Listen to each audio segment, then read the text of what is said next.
जो कहानी मैं सुनाने जा रहा हूं वो किसी डरावने सपने से कम नहीं है। ये बात कुछ साल पहले की है, जब मैं और मेरे 3 दोस्त विकास, शेखर और नेहा एक जंगल में ट्रैकिंग के लिए गए थे।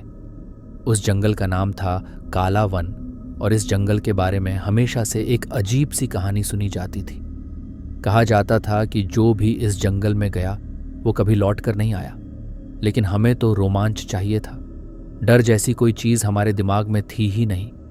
हम चारों ने ठान लिया कि इस जंगल की सच्चाई का सामना करेंगे।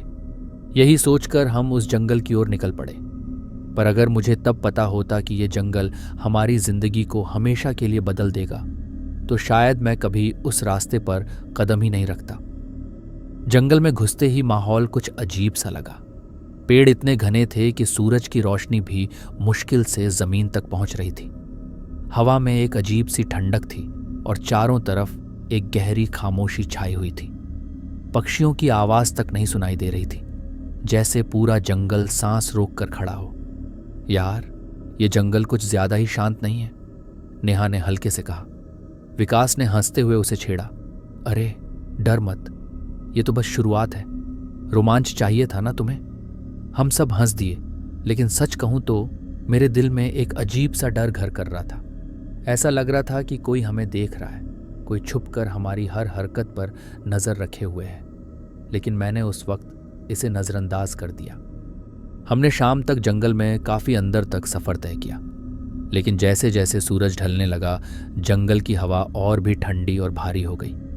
मैंने देखा कि शेखर बार बार पीछे मुड़कर देख रहा था, जैसे उसे भी कुछ अजीब महसूस हो रहा हो। शेखर, क्या हुआ? तुम बार बार पीछे क्यों देख रहे हो? मैंने पूछा। नहीं, कुछ नहीं, शेखर ने कहा, लेकिन उसकी आवाज में घबराहट साफ झलक रही थी। रात का अंधेरा घिर आया था और हमने एक खुली जगह पर कैंप लगाने का फैसला किया। आग जलाकर हमने कुछ खाना बनाया और बैठकर बातें करने लगे। लेकिन उस जंगल का सन्नाटा इतना गहरा था कि हमारी हंसी भी दब सी गई। हर किसी के मन में एक अजीब सी बेचैनी थी, पर हम में से कोई इसे मानने को तैयार नहीं था। रात को जब हम सोने की तैयारी कर रहे थे, तभी विकास अचानक बोल उठा। तुम लोगों ने सुना? कोई आवाज आ रही है। हम सब कान लगाकर सुनने लगे। दूर से जैसे किसी के कदमों की हल्की आवाज आ रही थी, बहुत धीमी पर साफ साफ सुनाई दे रही थी। किसी ने हिम्मत नहीं की बोलने की, लेकिन हम सब ने महसूस किया कि वो आवाज हमारी ओर ही आ रही थी। अचानक आग की लौ में एक परछाई नजर आई, जैसे कोई हमारे पास खड़ा हो, पर हम में से कोई नहीं था। मैंने चारों ओर देखा, पर कुछ भी नहीं था। दिल जोर जोर से धड़कने लगा। वो क्या था? नेहा ने डरी हुई आवाज में पूछा। हम में से कोई कुछ नहीं बोल पाया, पर उस पल मुझे एहसास हुआ कि जो भी ये जंगल है, ये सिर्फ एक जंगल नहीं है।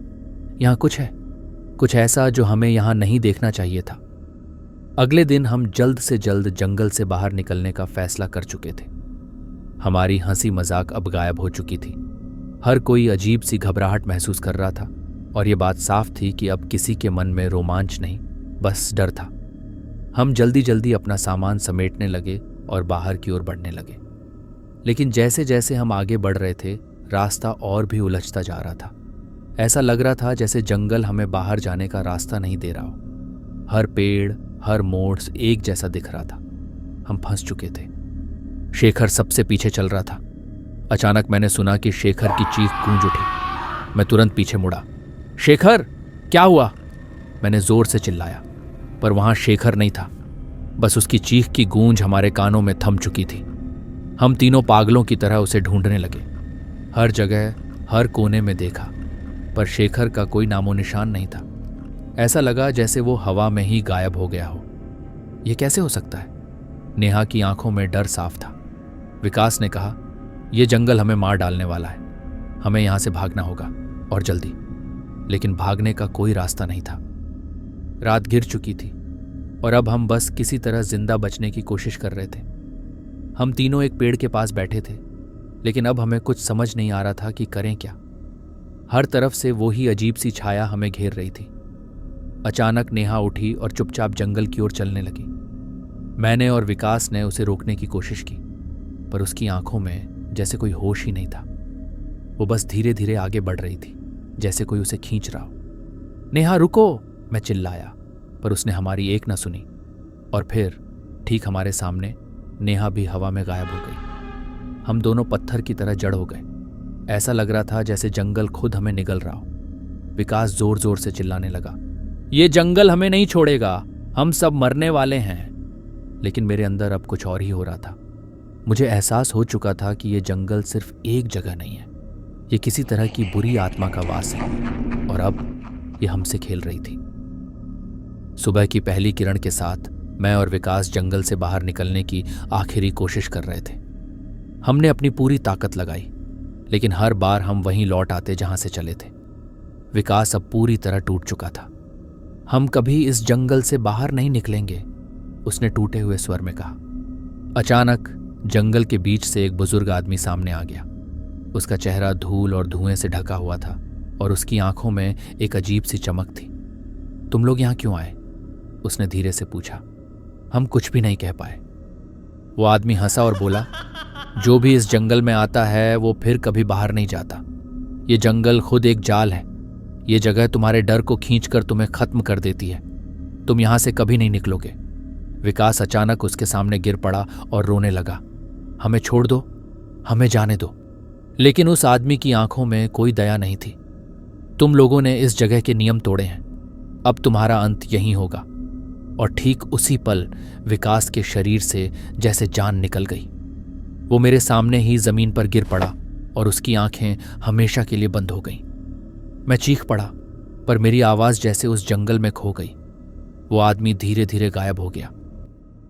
अब मैं इस जंगल में अकेला बचा हूं।